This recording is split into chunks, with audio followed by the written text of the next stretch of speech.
I don't want to start this video out with a hit, or an announcer, or baseball cards. Let's start it with the explosion of the USS Princeton in 1844. Not because of the explosion, but because of the art. Currier and Ives made prints from 1835 to 1907, and they were kind of culture machines. Because images were scarce at the time, their lithographs became the source of record for American history.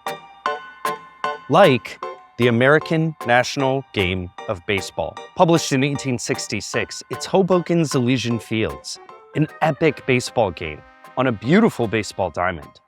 Pitcher, check. Batter, check. Baseline, check. This makes it look like baseball was just a few tweaks to get to the game today.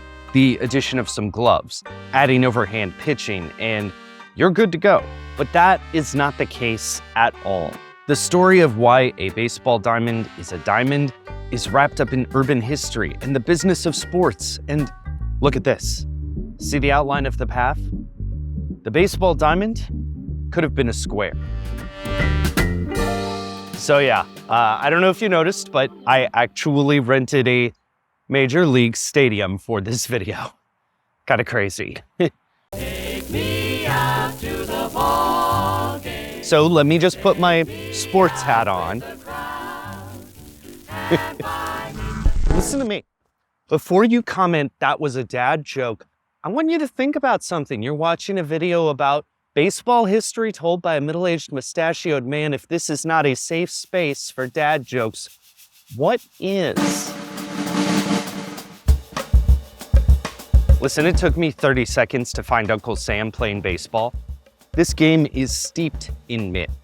Let's set some boundaries on the scope of this video. As a non-baseball historian, I thought that Abner Doubleday was the inventor of baseball, as definitively as James Naismith invented basketball. That's because there was even a whole report, the Mills Commission report, that said Doubleday invented the game. The report was this whole thing about nationalism and legends, and it has since been largely discredited. The point is, baseball's history, it remains extremely controversial. Am I gonna demo something soon? Yeah, we'll do it soon. I think they took the bases home, by the way. We just got these things. Some historians trace the game's origin to rounders, an English game. The rounders field, I will say, it definitely gives me baseball vibes. The cosmetic difference is fourth base being here, but that shape was not a foregone conclusion. So let's go to Boston and talk about the Massachusetts game. Where everybody knows your Variant of baseball. In 1858, a commission formalized the rules that appeared in this book. Note the publication location. We're generally talking 1850s here, but it probably started earlier. You can see it in this diagram. The game looked like this. See how the bases are arranged, though often they were posts.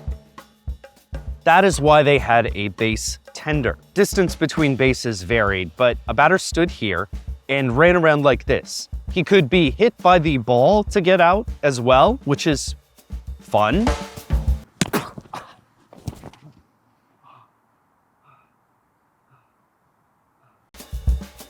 This shape meant the ball could go anywhere, and some great players got really good at whacking pitches backwards. So remember how modern baseball looks a lot like rounders? The Massachusetts game had a directional sense, more like cricket. But when Currier and Ives put out that print in the 1860s, American baseball looks like a diamond. What happened? I love this paper. It made it really clear to me why the baseball diamond is a diamond. The New York Knickerbockers, Showtime! not those Knicks, these Knicks. The Knickerbockers were founded by Alexander Cartwright in 1845. Again, this is controversial, but some people call him the father of baseball. Here's a Knickerbocker wearing knickerbockers. Like most early baseball stuff, this is surrounded in lore and controversy, but we do believe that the Knickerbockers helped promote the New York game. But let's get to the diamond of it all, because the diamond had some key logistical advantages for baseball. 1, this game was played in urban crowded spaces. Elysian Fields aside, baseball games were being played without a lot of space, and the diamond had a key advantage.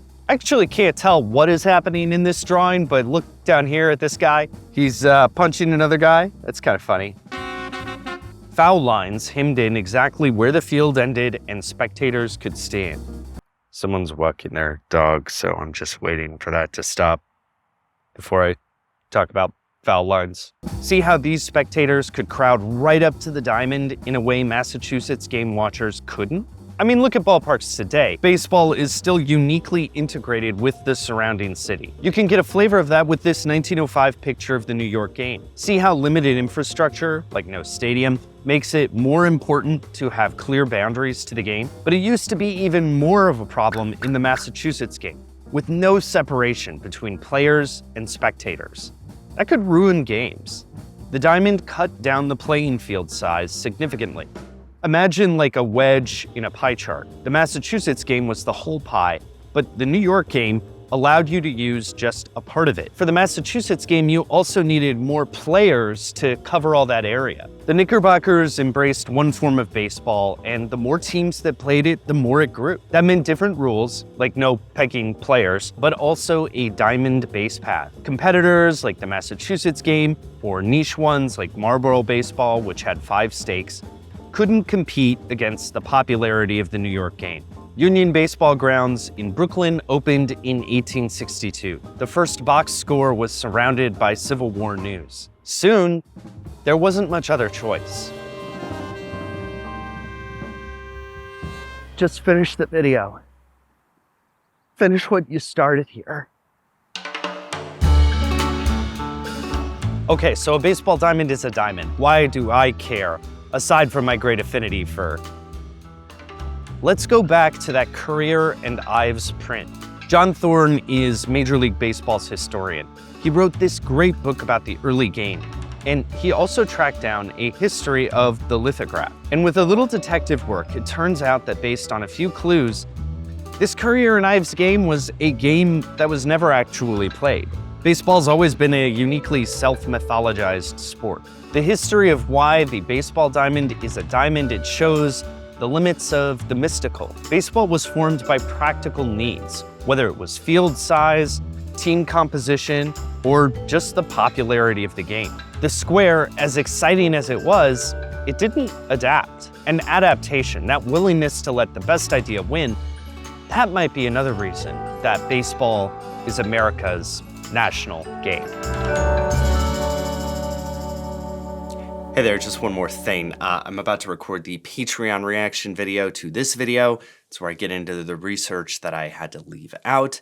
However, I do want to touch on the geometry here because I think some of you are probably going to say, oh, baseball diamond is a square. It's just a square turned a different direction. Now, my goal here is to do a cultural history of the baseball diamond, why it got turned that way. I think there are a lot of interesting historical reasons.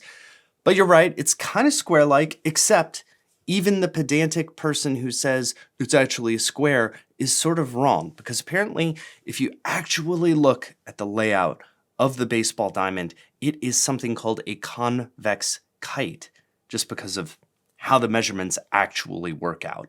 So if this video shape triggered you in any way, there's a lot of nuance here. You can never quite get it right, but I do have one shape for you, and that's this one.